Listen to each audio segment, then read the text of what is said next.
Ray here, and I'm joined by the fellow ProTech members as well as our special guest, LogicalGeekBoy, also another YouTuber. Hello. Hey guys, how's it going? Thanks for inviting me on. Super excited to check this out. I wasn't so excited about this thing. Look, this box is called Illogical Geek Boys. I'm not very happy about that. So yeah, thanks. Thanks for that. Okay, yeah. So I am Logical Geek Boy, as Ray says, and I've got a YouTube channel where I have a single player series called Beyond Logic, and yeah, I do some kind of creative farms and stuff like that. And I've got a huge Death Star in the end that I've built. We've got a Millennium Falcon. We've got Starship Enterprise, X-wings, that kind of stuff. And yeah, some interesting farms and contraptions that are a bit different to you might have seen before. So first, we're going to start out by actually going to the actual thing we want to show you guys, and then we'll come back and we'll ask you if there's anything specific you want to see on the server. So first off, we're going to go off to the Lightning Farm, as we call it, but there's like maybe 5 to 10 different farms that actually encompass it. And once everybody is in the Nether, like everybody's in the Nether, I'm actually going to try to start the farm up. I think there's a sign that says a Lightning Farm. Yeah, these are the coordinates. We usually just fly there with a Elytra because it really takes one person to run it. How this thing actually works is Ray is sleeping in the overworld. Okay. And that's being detected by an observer on his bed. And that sends a signal over to the Nether by a minecart that goes through the portal. And the moment, or the game tick before he stops sleeping, this instant wire triggers, and at the other side there's a portal where an item will get dispensed into and that just loads chunks. Yeah, that just loads chunks, which is the whole RNG manipulation. So it's just necessary to load specific chunks in the overworld, and then when the next game tick happens, it will change. He will stop sleeping, and then the game will decide how long the next weather cycle will be, because sleeping resets the weather. Okay, and that's random. Yeah, but that's random. But we manipulate it by loading those chunks, so we can actually control how long this weather cycle will be. Right. Okay. Makes sense. So we know the exact game tick the weather will change next, and then we just continue from there. And each time the weather changes, we load a different chunk, so we can continue to control when the weather changes, and that way we can minimize the sunny times and maximize the time it thunders. And so all this redstone up here and stuff, is that a loading grid here as well to load chunks on the nether side? Is that to do with it as well? A few of them are chunk loading grids just to keep the necessary chunks loaded in the nether, but most of it's just kind of instant wires to go out to the chunks really far away in the overworld, which you need to load. Right, and is that done through portals? So do you have portals all over the place that maybe shooting items through, that kind of thing? Is that right? Okay. Yeah, Zerk, maybe just take us. Well, not all over the place. There's a just okay. Over here, just follow this line here. So there's instant wires to load the 5x5 chunks around the portal. So it's entity processing, and then it just triggers the dropper here to shoot an item into the portal. Okay, so this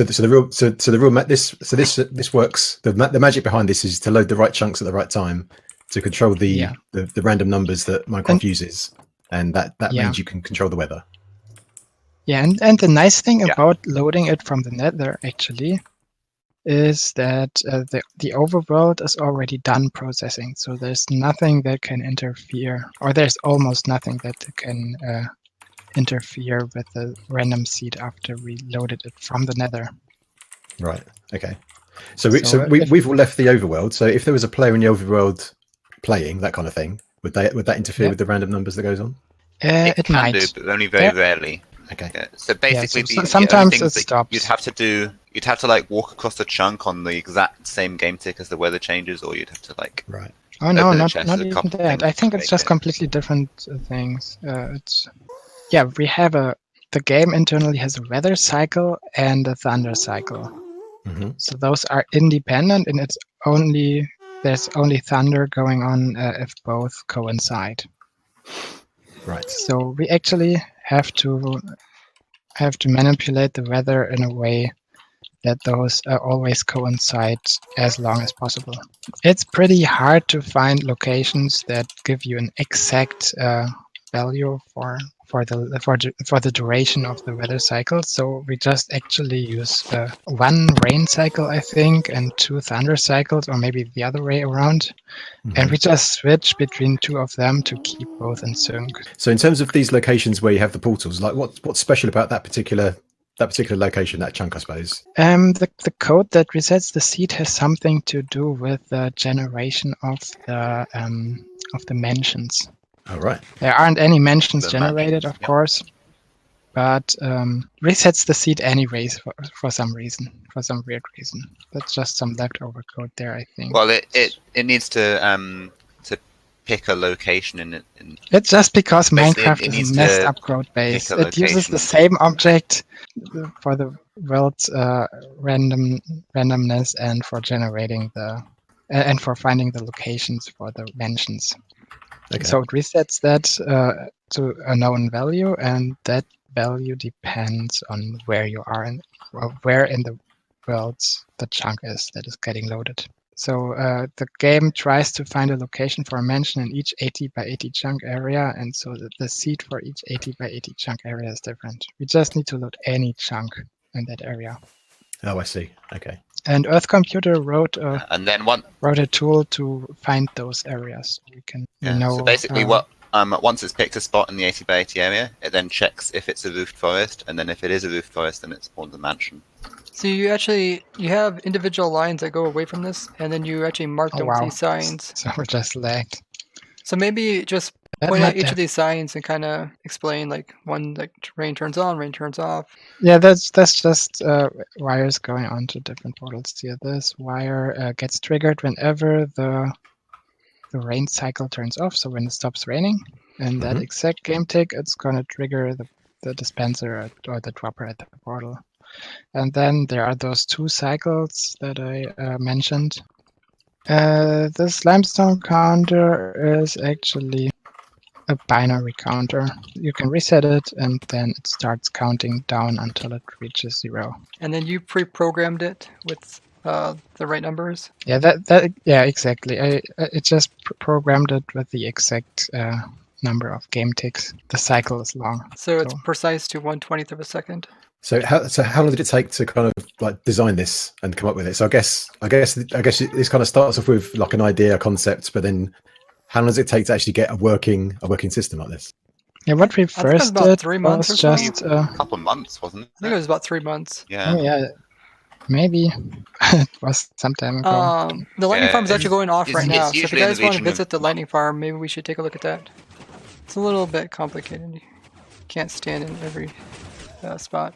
So obviously there's loads of skeleton horses being spawned. So that is an absolute ton being spawned. So how often? So for every lightning strike, how frequent do these skeleton horses spawn? Do they spawn for every lightning strike, or like a percentage? Yep.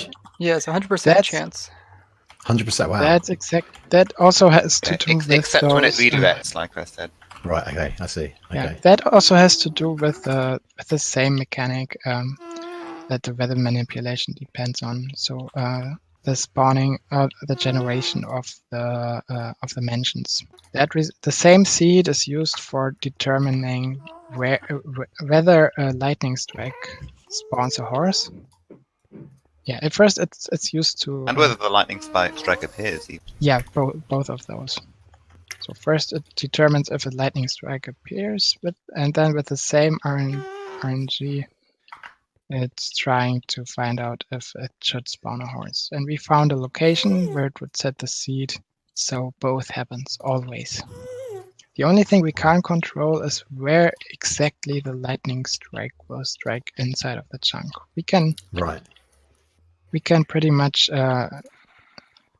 have it strike in one specific chunk, but we cannot decide where it strikes in that chunk. Okay, this is amazing. Absolutely. I mean, this is I've never seen anything like it. It's absolutely amazing. Yeah. So and I noticed over to the side. Huge. You see all this lava here. Yeah, I was just going to say, I've just noticed all of this lava over here, so I imagine it's here for a reason. So, not noticed that. Exactly. So what's this lava for? We just felt like decoration.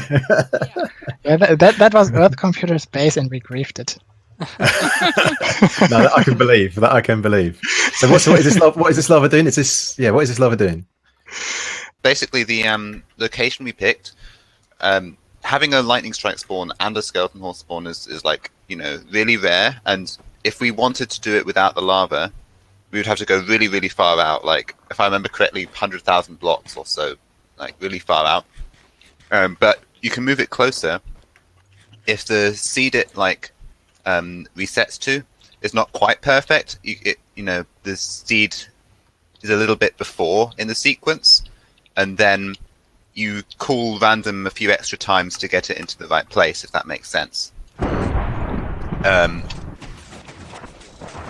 So each chunk over there, like each sub-chunk, is completely filled with lava blocks. So if, like, when the random ticking algorithm happens, it will pick 3 locations in each of those sub-chunks and will random tick one of the lavas, and lava cools the random a specific number of times when it gets random ticked. So the next question is, how did you get all this lava here in the first place? I mean, I imagine you didn't like do this one by one with buckets. You see this flying machine? Stuff like that, right? Yeah, we designed a flying machine to help us, kind of assist us in placing all this lava. It was actually a really cool time. Yeah, the lava flows down. Yeah, it's not lava sources. It's just lava sources on the top, and we just used this flying machine to place them, and then we moved it forward and placed the next sources. Right, I see. Okay. And the other thing is that meant that we also had to remove all of the lava from everywhere else, so we couldn't have like because we don't know where in the sub chunk that's going to be random ticked. Mm-hmm. So you have to have either all of the sub chunk filled with lava or none of it. So we had to remove all of the random lava lakes underneath to make sure they wouldn't get random ticked. That's also a thing that we could that we still need to do if we find a new location, but we wouldn't have to do it in this massive scale anymore because we found essentially this was like in a better way. You know, this is kind of like a working project. First thing we had to do is like figure out to make it work. We had to actually get to work, and then we actually built it up in survival. But during the process of us discovering this and testing this and building this in survival, we learned a lot of new information, which if we would do this over again, we could definitely improve upon our design here. Oh yeah. Okay. And you said about the random tick. So was it just lava that you had to worry about, or was it like any block that got random ticked in the game? Not any block. Only blocks. So basically, any block which once it gets random ticked, it has to do something extra random. So like, for example, with lava, once it gets random ticked, it has to pick a random block to set fire to, right? Right. So like not every block, but only some of them, like lava, fire, grass. Which block does it spread to? That kind of stuff. Oh, so water, yeah. We removed all the lava, even the lava down inside the bedrock. If you spectate down underneath the ground, we cleared all the lava away there. Even the lava that was inside of bedrock, like completely encased inside bedrock, we had to actually break bedrock to make sure to destroy that lava as well. So you'll find no lava sources underneath of here. And then we also removed all the grass as well. So you can see we kind of marked out the area with these iron bars around the lava. You can see it's all marked out. And then we have no grass in the area as well. So we destroy the grass, and then we also had to make sure to fill the chunks up completely. So the entire chunks are filled as they're marked out. Yeah. If we were to do this again, we maybe just need to do that with 4 chunks or something like that. I think it was right after we removed all that lava that I discovered that this isn't the perfect location, and there was the problem with the redirecting lightning. Yeah. No, I felt so bad because everybody had spent so much time moving all the lava. So I noticed we're also getting some skeleton sources outside the farm. Like there's some on this roof over here, and there's some in the water. Is that because there's just other lightning strikes that go on as well? That's because people hop through the portal. So when you hop through the portal, essentially you're moving the area which is getting random ticked around you. So right now it's super centered on that player that's AFKing right beside the farm here, because there's a player here at the farm. But when you come over, you're loading extra chunks, which changes where the game is going to summon in the lightning. So now lightning is skewed off to the side. So you'll see some put over here on top of the. This is another farm that's here, and there's some over in the water, and there's some over another piece of water over here. Yeah, so essentially, while the farm is going on, we can talk about what's going on. So lightning is striking these cobble walls, and this will put the entity at that block location. Since the wall is a little bit higher than a normal block, the entity will be inside of it a little bit, just because it works on cobble walls. Then they will continue clipping through and fall down into this funnel here. I believe you're near the funnel, right, Logic? Yeah, I'm right inside, so I can see the all the pistons firing. Yeah. And it's pushing all the skeleton horses all the way to the center. Oh yeah, that's super laggy, those pistons. Xerox calls this the funnel of doom. So yeah, it pushes everything close to the center. And these are all trap horses, so as soon as they get within 10 blocks of the player, they will turn into horsemen. Oh, of course, yeah. So that's also kind of a problem, because sometimes they glitch through and fall down at the sides. And essentially what's going on is one entity turns into 8 entities, so we can easily get really high numbers, and we have to be really careful about that. The weather stopped. Yeah, it's now it's sunny again. I guess now you can all go through. Yep, so up here is where the player is AFKing. So right in here, I have my alt account AFKing, and he's doing some really specific things. Actually, on a specific block that he has to stand in order to get the correct place, random ticked around him, in order for the lightning to strike here. And essentially, he's kind of starting the whole thing. There's switches where we can start up the farm, and it does a bunch of stuff which we will explain. But he's also here to kill them too, because we're going after Protection 8 helmets, which we will explain as well. So he is an important part of the farm. So essentially what happens first is their player, which is this guy here, will sleep in this bed over here. And this is the bed that kind of starts it. And this bed, once slept in, will send a signal, because you can, with observers, you can detect when players are inside of beds. And it'll send a signal which goes around and eventually sends a minecart into the nether. And that's how we send information into the nether using an entity, which is a minecart. So that's going to tell the system that we have set the day to 0. So when the day, when you sleep in bed, and the day, sunlight gets reset to 0, that allows us to know exactly what the server daytime is. So we know what it is, and then we can change it from there. And yeah, so this is just synced up perfectly. So as soon as the guy hops out of the bed and time switches, that also puts an item through the portal. Yeah, the important part is that it really resets the weather whenever you sleep. Yeah, that way we know what the weather is. Because every time you sleep in the bed, you reset the day and also resets the weather. That was kind of an interesting thing how we came across that. We got the lightning farm first to work, and we're like, oh, that's so cool. And then we're like, what if we can actually manipulate the weather to get the weather we want? Like, we want lightning all the time. And then it's like, well, it's possible, but only if we know when like the rain is reset. So we know the value of the rain. And I'm like, what if we just sleep in a bed? When you wake up, it resets the weather. And Xerox checked it. Xerox is like, it works. It's like, oh my goodness, we just made a weather manipulation in survival. Yeah, that's insane. So when you're designing something like this, how much of it is kind of code digging, and how much of it is like experimentation in the actual game itself? Like what kind of proportions? I think it's about 50-50 with this. But towards the end, when we started doing a lot of stuff in survival, it started becoming like more like 80% survival, or 80% like survival testing, and rest coding. The beginning was mostly coding. Yeah, actually, I made a crappy mod that just the way it usually anytime the weather changes. The way it usually starts is like you have an idea, and then you kind of want to test it. So you can either test it like in game, or you can test it like by trying to look in the code, kind of verify stuff, or you can like mod the game to test it. But a lot of times it has to start with an idea. It's pretty difficult to just like look through the code and happen across something that's that's unusual. It does happen. Earth Computing probably some examples. It's usually you're looking for something else, and then you find something. you don't say, oh, I'm looking for this, I don't know, duping bug, and you're not going to find it that way. You look at it.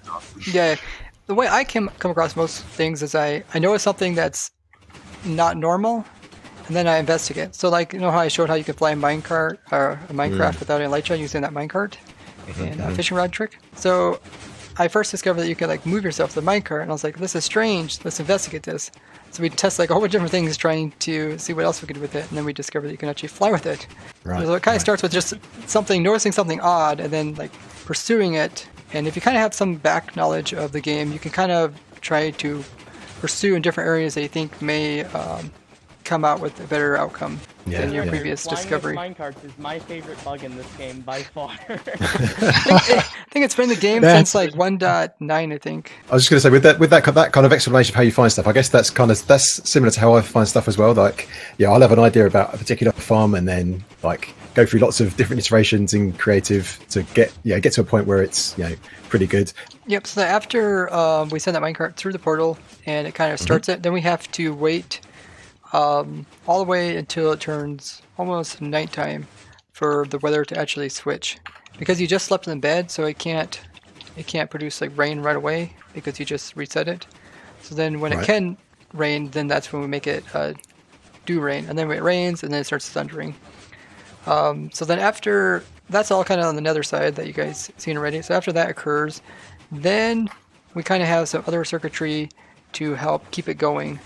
So we just need to constantly be loading a new chunk every time we want the lightning to continue to strike. And that's what the grids are kind of down below us, the things that kind of go away from us. That's what they're doing. Okay, so the farm is going to shut off. It takes about a minute to shut off. Okay.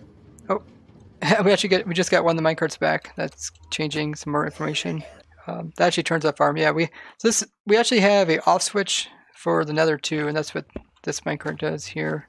It goes to nether and turns stuff off. That way, stuff over there is not doing anything it shouldn't be doing. So let's go down, check out those redstone lines down below us that are leaving this area. Because if you look here, we see we actually got some redstone that kind of connects the top two of these lines here. This is happening now. So this one redstone line here actually turns it on, and this is just kind of for convenience. We have everything kind of hooked up to one switch, so we can turn everything on. So this goes all the way over to another device, and this is a lazy processing chunk detector, or I guess it's also autosave detector. And essentially what this does is it's so far away from the player is because we need to kind of keep track of the outer bounds of the chunks that the player is loading. And then we can tell, well, what we'll do is we'll kind of load one extra chunk more than what the player is loading. And then as soon as the game does his autosave, it's going to remove that chunk, and then we can detect it with this machine here, built by Ed Example, one of the ProtoTech members. And essentially it can detect a 1/20th of a second change in the game. And then we can clearly say the game has saved. And because we know when the game saved, then we can determine when every other chunk from now on is going to be removed. Because like when the game saves, it removes any extra chunks. So if we load any extra chunks out here, when it saves, it's going to clear all those, then we can start loading them once again. So essentially, this grid is just a big kind of update thing. So I think we got about every 2 game ticks, we're going to send a update to a new chunk. And that's going to allow it so that we get one more lightning strike. So we get one more lightning strike in that farm over there. And then we update another one to get another lightning strike, and this just continues. Oh, I see. Is it okay to fly over and have a look? Yep. It's about, well, it's quite long. Which direction did you want to go? Oh, right, yeah. Long is my favorite time of the day. I just want to point out there's a gap here. So there's 4 lines, a gap, and then 2 extra lines. That's so that we don't entity process any of these chunks. They're all lazy loaded, just saves on lag. Well, yeah, it's pretty long. So is it the same distance in both directions? I believe so. It's probably within a chunk of the same. Okay. And if you notice this, it's not very pretty. Like, it's cobblestone and rails. But we actually built this. Was this automated? Was this? Did you have Okay. Yeah, we can actually show you that. So if we go, which way is that? That is south. So if we go to the far south end, you'll actually be able to see the machines, which we AFK'd to build the majority of these lines. We had to come in and put some observers in by hand, but pretty cool. We actually designed a specific line machine that can generate a cobble walkway in the air and also put in rails at the same time. Wow. And we ran, what is it, there's 6 of these? Yeah, we just ran 6 of these It's kind of cool. Just having like a bunch of people like trying to race their flying machines across building rails. Okay, so these flying machines, they lay down all the cobble and the rails on top, and then you come back afterwards manually and put in the observers where you need to put them. Yeah. Yeah. Okay. Yeah. So one player would AFK each of these machines, and the player can do everything from inside this machine. Kind of has a rail duper in there, has a cobblestone generator. And it's all able to be flown across the world. Very nice. Very nice. Yeah, and then we just connect these together so that they kind of make a big OS kind of shapes. They kind of update each other. And then we kind of switch between the two. Like we'll use one line, and then we'll switch and use the other line. They kind of alternate. That way we can. It's just an easier way to send updates rather than trying to make like game-specific devices. And I noticed we're quite high up. Is there a reason? Does it have to be at this height, or is it just because it's convenient because it's outside of away from the rest of the terrain? Yeah, I think it was mostly just to avoid any extreme hills. Okay. It's like I don't want to run into any of those. And then there's also some extra lines here just to help during the autosave. So the after an autosave, it can only unload 100 chunks at a time. So we're loading, I think, 450 chunks, right? Yep. Something like that, something in that region. So once the autosave occurs, it could take up to 5 ticks to unload all the chunks, which means that we're going to start loading new chunks instantly. So we could have a little bit of inefficiency caused by trying to load a chunk which is already loaded, and so no RNG reset happens. So what we do is we have 2 lines here at the beginning, which are alternated between, so that the first few chunks will always be new chunks loaded. I think we first build it up and then we kind of notice the problem later on, so we added them in. But yeah, it's definitely a work in progress. You just don't see some of these problems until you run across them. Okay, I guess so the next one might be a question you probably get quite a lot, but I think it'd probably be interesting, at least for people that might watch my video as well, is that obviously all this is in room 1.12 and all this stuff is working great. So what are your plans generally as a server in terms of 1.13, 1.14, and so on? Because I'm imagining a lot of this stuff doesn't work. With a server like ours that is extremely old, like our server is almost 5 years old, started way back 1.7, we kind of try to take advantage of each version as we come across it. And we do plan to update to like 1.13, and eventually 1.14 and 15. But we kind of want to take advantage of everything that we got going on here on 1.12. So RNG stuff, a bunch of other little things. We actually keep a list of everything that kind of changes per version that we want to take advantage of. And we try to kind of check stuff off and work on our list. And once we're complete, then we'll update. So we do have a lot of problems of stuff that's really cool and advanced breaking when we update. And that's just the way it goes when you have a really old server. Okay. So one thing that breaks in 1.13 is this RNG resetting. This whole thing doesn't work anymore. And is that all down? Is that down pretty much to how like chunk loading has changed, that kind of thing? Yeah, they just they changed the world gen code a bit in 1.13, and they happened to break it. They changed. It was changed in the snapshots before this was discovered, so they didn't do it deliberately. It's just just one of those things, right? An accident, yeah. It's interesting to sort of hear that you've got a plan to go forward and eventually go through those versions once you've exhausted the interesting parts of each version in turn. Yeah, it's pretty cool. Yeah, we don't ever want to say that we'll never update, because that's just kind of a silly thing to say, and that would definitely ruin the fun we have playing Minecraft. There's definitely a lot of stuff that's really cool at 1.14. We would love to be in that version now, but we have to kind of think about the server and think about the different goals we want to achieve on the server. Okay, yeah, it's great, awesome. So what's attached to this is actually just a really simple repeater clock that goes. You see all these repeaters there. It's just a repeater clock that lasts 45 seconds. That's how long the game does its autosave. And what we do is we take the information that comes out of this machine over here and we put it into the repeaters and we store it there. That way we are not constantly referring back to this machine to get that information. And then this repeater chain will tell us exactly when the game does its autosave. And then that information is stored here. And if you look back towards the Lightning farm, there's actually a redstone line that comes out of this repeater chain and goes back towards it. And we actually use that to kind of synchronize everything up. So we can head back towards it. Is there anything else that I forgot to talk about there? I guess there's a little sky block minigame guys were playing there. Yeah, I noticed that. You've probably seen it. The guys yeah, I saw that. I recognised that was a Skyblock thing. Yeah, I forgot to mention earlier. I'm actually doing a Skyblock series at the moment with Mr. Doc M77, and cool. so that's going really well. Yeah, so we're having a lot of fun with that. So yeah, that's really good. We get this power, and we send the power up to the player. And essentially, that's going to prevent the player from sleeping at a time that could break it. So the player like sleeps in bed, and we start sending information into the nether. Right as the game like starts removing information from the game, it's going to kind of break it. As you probably noticed, this thing is quite tall, and there's a tunnel or a kind of a drop shaft in the center here. And essentially what it does is after the horses get sent to the center and pushed to the center with all those pistons, they will come in front of the player. The player will be able to whack at them. I guess we can go up there and take a look at it. I can show you. And the player, he's going to be whacking at them. And essentially we want the player to try to get the looting effect applied to the skeleton. Skeletons are riding the horses, because those skeletons, the way the game puts them into the game is it applies enchanting twice. It applies it once as them being a skeleton, it applies them again as being a horseman. So like, hey, you're a horseman, you get these special enchantments, but they already gave them more enchantments. So they can have double enchanted armor on them. The one piece that they do get that's double enchanted is the helmet, because that's what horsemen always get. They always get the helmet. Okay. And I should mention this double enchanting can apply conflicting enchantments as well. So it's not just like more powerful. So you can get like double the same double enchantments as well.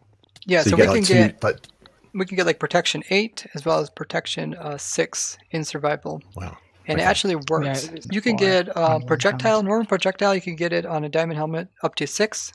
On gold, you can get it up to 8. If you want to get like projectile plus projectile, you can get that up to 8 as well. It doesn't help you as much, but it is possible. And essentially, there's extremely low chances of getting them. I think one of them we looked up was you only can get like 30 in 1 billion. So wow. You have to kill 1 billion just to get a chance to get 30 of them. But they're all quite rare to get. So essentially by making a farm like this, we even with this extremely fast farm, it's very difficult to get these helmets. And we'll actually show you the helmets we have so far. We got some pretty cool ones. Okay. But essentially the player is going to be whacking at those skeletons, trying to kill them. And then what we do is we drop anything that doesn't get killed. So some stuff just doesn't die. And then we'll drop it the rest of the way, and they'll die from fall damage. And we got some lava down below, so we can kind of move downwards. Yeah, so they hit the ground here, wherever that lava is. And for a brief moment, we remove the lava, allowing them to splat, dropping XPs as well as items. Then we have a helmet sort of here that was designed by Xerex. Yeah, so all these zombies start out with non-enchanted helmets that are at durability 0. And any helmet that falls down below will be enchanted, and they will take the enchanted one over their unenchanted one. Okay. So then they will drop their helmet that they're wearing, and it'll end up inside this machine. And this machine, what it does is it cycles around, and it feeds it back to them. So when they get the new helmet, which is they just had when they start out, that one that has durability 0 as well as unenchanted. So they'll take that helmet and they'll see it and they're like, hey, I like this one because it's 0 durability, even though they don't have enchantment. So then they switch again. Oh, right. So they end up switching twice. So they're kind of like undecided zombies. They don't know what they really want. Right. So if you didn't have the contraption here, would they just constantly change hats all the time? Like constantly changing helmets? Yep. You ever seen like you had like a bunch of pigmen and you killed a bunch of pigmen and like a whole bunch of armor on the ground or swords and they keep switching swords? Yeah, I've seen that. Yeah. Yep. So we just made a automatic machine. Xerex made it, and then I just compacted it and put it into this kind of really limited area we have to work with in here. But essentially, every zombie is kind of pushed into the corner. They can all reach every single item that falls in this 2x2. And if any diamond helmet falls in there, they're going to pick it up and sort it out. And then it's going to end up in chests below. And we actually kind of moved them over to a special museum, which we kind of keep all our rare stuff in, which we will show you. But essentially, we can get a lot of, typically you can't get type of helmets, which are those double enchanted ones. If you wanted to, you could try to collect every single item that these guys give, because they could give you, an iron helmet's really cool, or a gold one. But yeah, like there's probably hundreds of thousands of items per hour that we would have to sort through, and just not really worth. We kind of just want diamond ones. The only thing that's getting problematic is if the helmet that came from the horses is enchanted and has 0 durability. Right. Which is possible. Yeah, that is possible, and then that gets detected. When that happens, it opens those zombies. It opens skylight access to the zombies. So they are standing in water, so they don't take any damage. Right. But their helmet will get destroyed by the sunlight. So Right, I then see. they can pick up one of the unenchanted zero durability helmets again. And they're Right, sitting in okay. water, so they don't get damaged. Okay, that's cool. That's really cool. Yeah, really smart. The rest of the armor they're wearing is also durability, just in case they would happen to pick up something and kind of ruin the system we got going on here. And there's a little bit extra piece on here. You notice those little special guys that we have in containers. Yeah, I can see all these. Yeah, there are a bunch of skeletons with riders with their various different armors. It looks like. So I guess are they rare occurrences? Quite rare. These are actually obtained during Halloween. So during Halloween in Java, mobs are given the ability to have pumpkins as well as jack-o'-lanterns spawn on them. These are undead mobs. And I think it's a 25% chance that undead mob will have a pumpkin on its head during Halloween, and a 2.5% that it has jack-o'-lantern. So jack-o'-lanterns is considerably more rare. But yeah, essentially what we did is during the Halloween event, we ran the farm. We had people here. We kind of we looked inside the group of every group that came down. We seen something that was interesting. Say, hey, that's a group that has a diamond helmet guy. Let's go ahead and pull him off to the side and see if he's something special. Or actually, most of them had jack-o'-lanterns and pumpkins. So we see like a lot of pumpkin heads in there, but you might see some diamond armor. So you pull them to the side, then you kind of sort through them manually.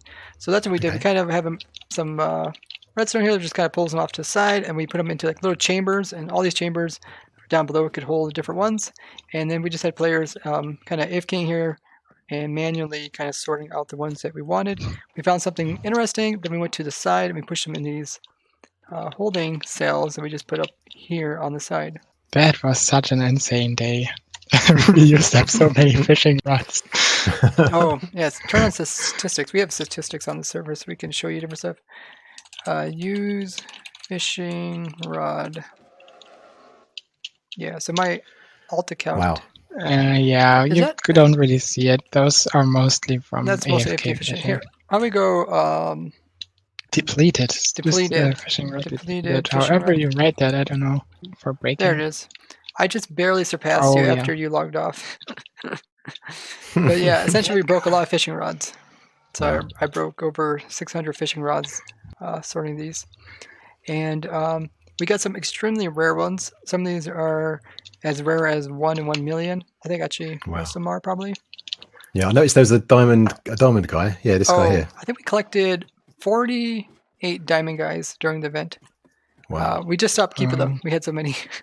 But yeah. Yeah, we wanted one with a jack-o'-lantern. So yeah, essentially what we want is a couple different things. So you want one with a jack-o'-lantern head, because that is more rare than pumpkin. And if you see anything with a jack-o'-lantern head, you automatically know it came from the Halloween event, which is only 24 hours out of the entire year, so it is quite rare. And next up, we wanted some full armor set. So we wanted an armor set that was all of one type. So either leather, iron, gold, and diamond. Most rare is diamond, of course, but which can spawn on mobs, which is extremely rare. And I think some guys did some calculations and figured out how rare it was. But it wasn't very easy to get, and I don't think we got a single diamond guy with a jack-o'-lantern head or even a pumpkin head. But we did get a lot of variations in between, as you can see we got quite a few here. Wow. So have you got something planned for this Halloween coming, like a different kind of farm with trying to get this more rare mobs? Yeah, we're actually hoping to do some RNG, but applied to other mobs. So we're thinking maybe doing zombies or pigmen. As there's actually quite a different amount of variation you can get in zombies if you think about it. Like, okay, and I think you mentioned, so you're going to have like a big museum of all these things. You're going to move these guys over to a big museum of all the different mobs you've captured. Yes, we're hoping. We have the ProtoTech Zoo, which is a zoo where we try to capture every single mob in Minecraft, all on display in one big area. And we're slowly making our way to capture them all. But every time we have something really special, like a special event like Halloween, we want to take advantage of trying to get some of the more rare types. As you don't have very much time. And essentially, I did a 24-hour stream.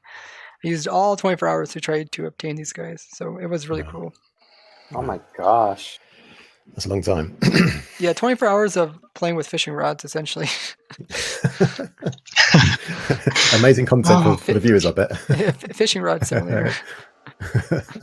There's actually kind of a cool thing to do with only these guys, which are the skeleton horses. They have a probability of having mismatch armor. So normally you cannot get mismatched armor on mobs that spawn into the game. The game will just try to put all one set on, but because they get their enchantments applied twice to them, they also somehow get their armor like applied twice to them, so you can get mismatch armor. And normally it's not possible for mobs to even have pumpkins and armor at the same time. So the game's like, you got a pumpkin on, you're good to go. They send you out the door without any armor on. And same thing goes for like armor. It's like you get the armor, you're not gonna get a pumpkin. So these guys have pumpkins as well as armor is also unique to just these mobs. Right, that is that is really good.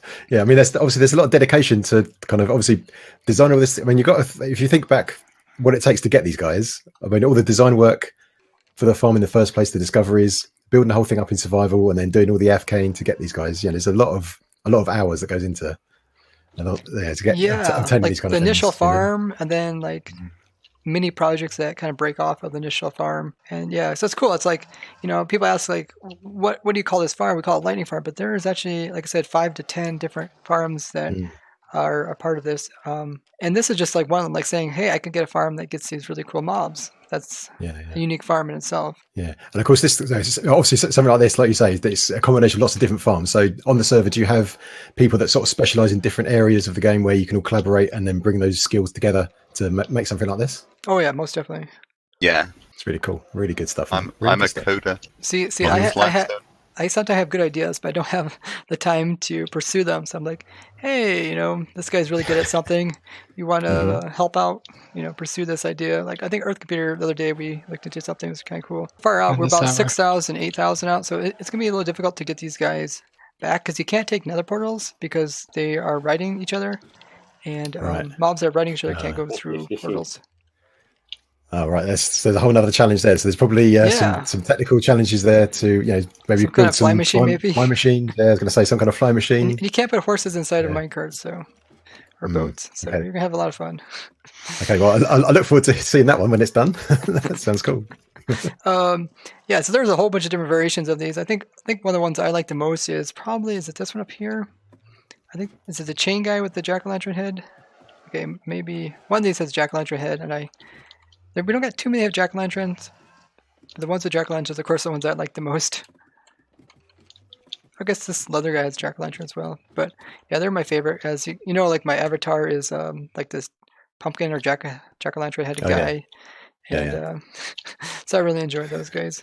And if you notice down below us, there's another whole farm underneath of us. If you look down this way. Yeah, that's a whole different farm. So while we were summoning in lightning, we're like, why don't we make a charged creeper farm? Because we got all this lightning here, and we're in 1.12, so we don't have like 1.13 tridents. Like, why don't we just move the lightning over by one chunk, and then we can put a new farm in and play with the lightning down there. So let's hop down there and look at that. Okay, awesome. So my player up there, the player up there is actually hooked up to a piston.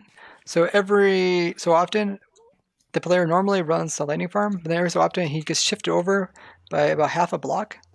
And then this will make him close enough to this chunk, so all the lightning is sent over here into this chunk. Yeah, so this uses, again, the fact that in this location, when a lightning strike gets redirected to an entity, it no longer spawns a skeleton horse, it's a real lightning instead. Right, so that's why you got the understands. Yep, so underneath this is a mob farm. It's a really fast mob farm made by KK, myself, and I believe Command Black Guy. It's essentially a whole bunch of pistons that are going to every single spawning space and pushing mobs off of it, and then push them all to the center, like with a 20 blocks per second pushing conveyor for mobs. And we can actually take a look in there. There shouldn't be any mobs in there because mob switch is on, I believe.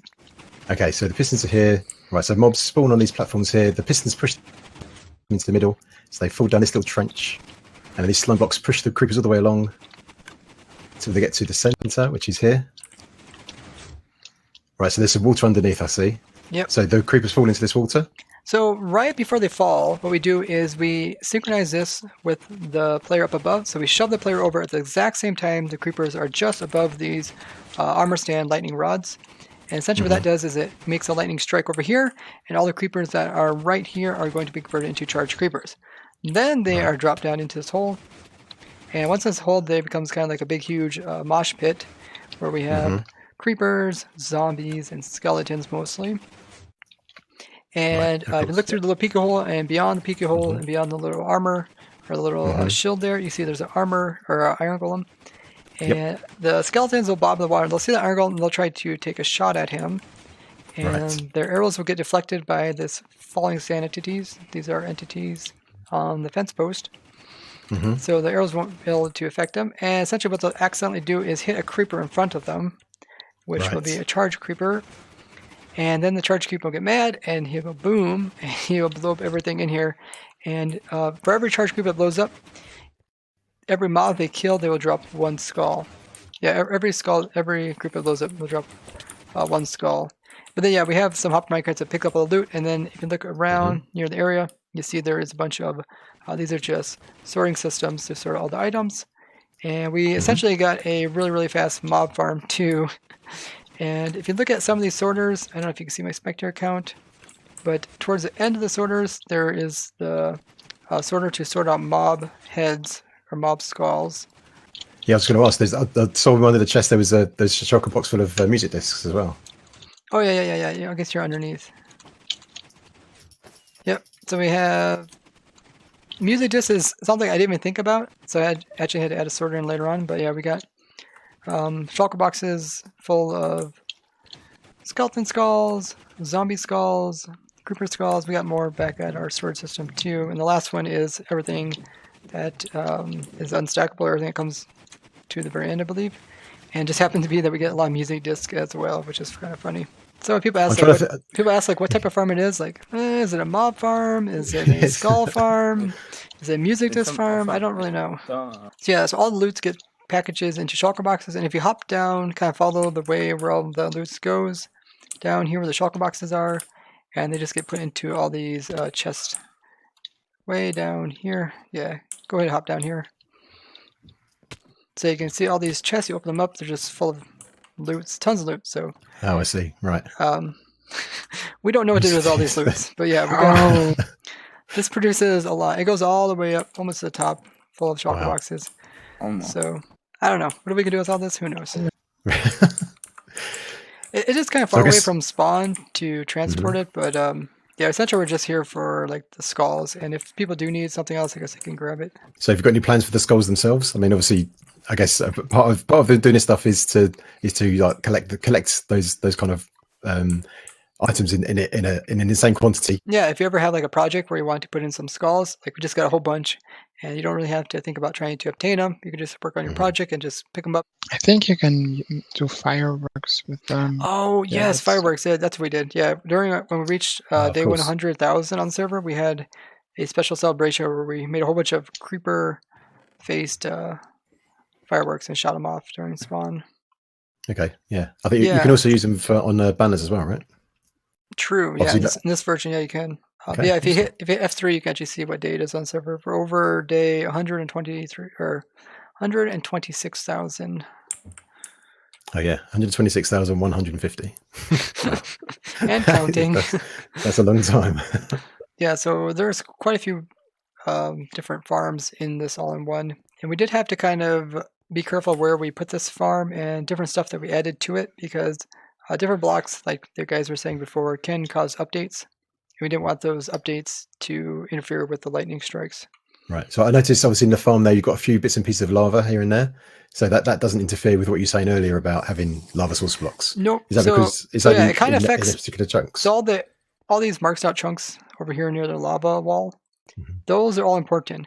But notice how the actual chunk that we're in, the center chunk, is actually not important. So it's like everything up to it is important, but the actual chunk is not important. Right. Okay. So have you got any plans for any other farms around here? I would say probably not, just because this location is mostly set aside just to do the lightning farm. We chose this very specific location to make the lightning farm work. And other than that, we try to kind of keep our farms somewhat close to spawn, just so we can transfer everything, like, you know, using automatic systems, like easily transport stuff. Like a lot of our farms are near entrance gateway portals, so we can drop our items into like a end portal, and then they pop up in the end, and then we can easily transfer them back to spawn that way. Right. Yeah, I see. Okay. Yeah, Yeah, so makes sense. it is going to be kind of tricky for us to move those mobs over to spawn. Just referring back to the previous question, these like the blocks you're allowed. These carpet blocks are standing on right now. Random tick for no good reason. Okay. Yeah, but these ones don't matter because they don't do anything extra random once they're they don't do anything, but they still get random ticks. Oh, okay. yeah. Is that fixed in 13? I think so. Yeah, all of those useless ones are fixed. Yeah, So that lava area is huge, isn't it? Wow. Yeah, it's over 400,000 blocks of lava. There's a couple of pixels there that aren't red. I think you missed a spot. Uh-oh. That is true. Must be the beacon beam. Uh, The beacon beam goes through the lava. Like the main farm is actually not so visible. Like the mob farm is quite big just to block out the sun. Then you can see the funnel of doom there and kind of all the stuff pointing to the center. Of course, look off to the right, you can see all the chunk grids and how large they actually are compared to I was going to say you get a real sense of scale with this, with a map like this. Yeah, Dr. Sploosh made just this. how big just how big that chunk loading grid is compared to the farm's actually quite small in comparison to all the stuff around it that's needed. have you flown around the lava? It's quite a fun flight. Yeah. Go ahead and do that if you haven't already. Yeah, really. And you cool. can fly through the lava too if you have decent armor. I didn't believe it either, but someone told me to, and I did it. I'm not going to risk it. I have fire resistance potion. Oh, you little cheater. No. Hey, I'm not wearing armor. Let's see how close I can get to the lava.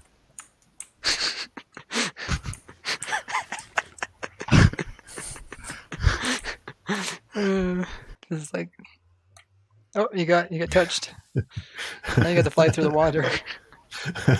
Really? Go to my base. We do. Your base is underneath the lava. Your base is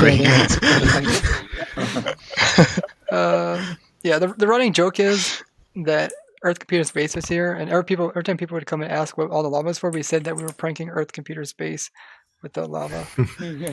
we could go to my base, but it's been destroyed. But yeah, one thing we do want to look at is the helmets. We still got to show you guys the helmets. Okay. yeah. Oh yeah. Oh yeah, I haven't seen them. So yeah, normally the helmets would end up down there where we were at with that sorter, but Johnny 595.